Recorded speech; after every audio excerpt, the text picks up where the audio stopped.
Grabe mga kaibigan, itong revelasyong ito no, kaugnay doon sa pagpapadala kay former President Rodrigo Roa Duterte. Okay, bakit kaya may mga ganitong mga tao no na kapag humingi ng tulong at hindi na pagbigyan, akala mo feeling entitled na magsasalita laban sa isang tao na akala mo inapi, wherein hindi naman obligasyon no ng pangulo na tumulong sa individual na mga mamamayan. Kaya nga po siya pangulo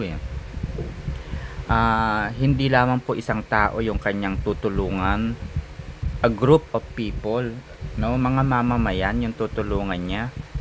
Pilipinas yung kanyang iga-guide and not to any specific individual. Grabe itong babaeng ito, ang mga kaibigan. So what can you say about this? Sama ng loob kay dating Davao City Mayor at ngayon Pangulong Rodrigo Duterte ang nag-udyo kay Guillermina Arcillas upang pumayag na magsalita laban dito.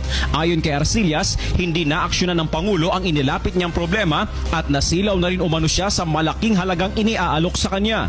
Isang Alberto Alejo na umano'y malapit sa Liberal Party ang tumawag sa kanya at nagbibigay ng pera kapalit ng pagsunod sa bawat ipinapagawa nila.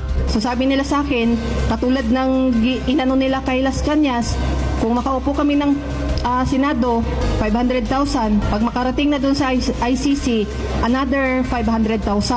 May kredibilidad umano siyang magsalita dahil konektado siya sa isang konsihal na may dati umanong ugnayan sa Pangulo. May numero rin siya ni Presidential Assistant Bongo at mga larawang kasama ang Pangulo bilang patunay na malapit siya rito. Ang abogado naman ni Edgar Matubato na si Attorney